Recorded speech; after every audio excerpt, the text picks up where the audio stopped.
Antes de continuar avançando, eu queria falar de remédio. O pessoal gosta, o pessoal acha que é importante pra galera, né? Acho que vale a pena, assim, falar de... claro, a gente não tá... Atenção, a gente não tá falando que é assim que se medica, nem estamos medicando ninguém, nem estaremos doravante discutindo ou falando mal das medicações que, porventura, os senhores fazem uso, ok? Dito isso, que é importante mesmo falar, isso é super importante falar, né? Dito isso, a prescrição para ansiedade e depressão, acho que dá para botar mais ou menos no mesmo, em alguma medida, assim, dá para a gente começar a falar mais ou menos junto delas, assim, né? Então, acho que até uma primeira divisão que foi que o Saulo estava falando lá, não é a primeira, né, divisão nenhuma, mas acho que vale a pena falar que é dos benzodiazepínicos e dos antidepressivos. Primeira grande classe de remédio, né? Depois a gente vai falando das famílias dentro das classes. Mas quando usar cada uma, como é que vocês estão fazendo isso hoje na prática? Assim? Com relação aos antidepressivos, é a primeira linha, né? Tanto para tratamento de ansiedade e depressão, e dentro dos antidepressivos, os IRS geralmente é o que eu começo. Eu não gosto de já ir para dual, eu gosto de deixar uma carta na manga, a não ser que haja já de antemão algum prejuízo de libido. Nesse sentido, desvenlafaxina, os duais ajudam um pouco melhor. E aí os benzodiazepínicos entram, como eu falei, né, nos primeiros 20 dias, até que o ISRS faça efeito, ou o dual. O dual, só para entender, ele aumenta tanto serotonina quanto noradrenalina, né, diferente dos ISRS, que vão aumentar somente a serotonina. Então, nos primeiros 20 dias eu costumo passar ali um benzo, se há sintomas físicos, né, se eu vejo que realmente é necessário, ou se tem algum componente de insônia que precisa naquele momento ser abordado. E geralmente eu opto por iniciar com um inibidor seletivo de recaptação de serotonina. Se não dá certo, depois eu acrescento ou faço a troca pelo inibidor seletivo de recaptação de serotonina e noradrenalina.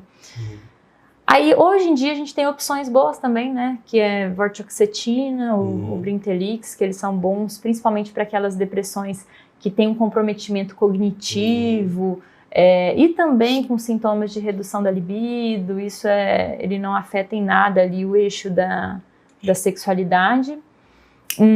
Os tricíclicos acabo deixando mesmo para escanteio só quando realmente é uma coisa mais refratária, uma depressão mais refratária, né? Mas via de regra, ansiedade, depressão, primeira linha, para mim são esses. E aí... Ótimo.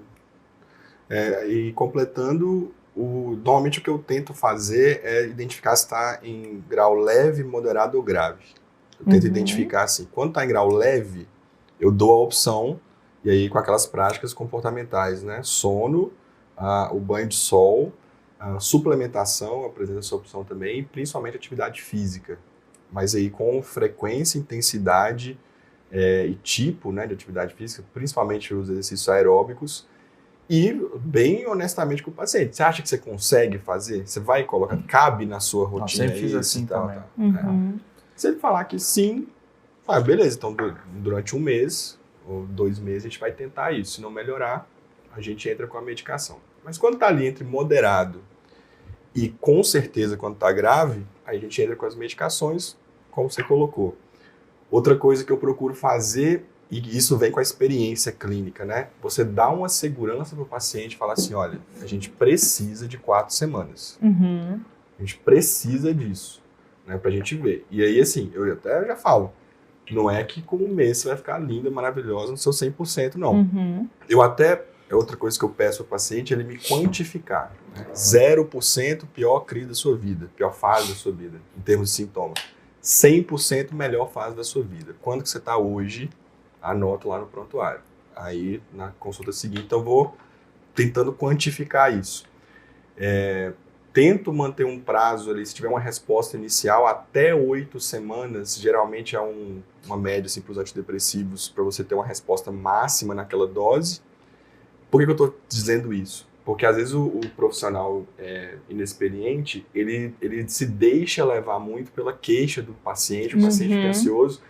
E aí, quando você vai ver, por exemplo, chega pra mim, não, já passei em 4 psiquiatras.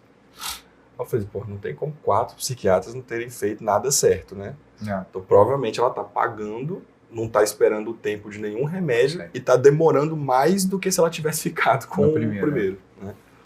Então eu tento... E aí vem muito da psicoeducação. Você pode ter um psiquiatra, você pode ter um paciente ansioso, mas você não pode ter um psiquiatra ansioso. Não, exatamente. Essa aí é a coisa que não ajuda ninguém.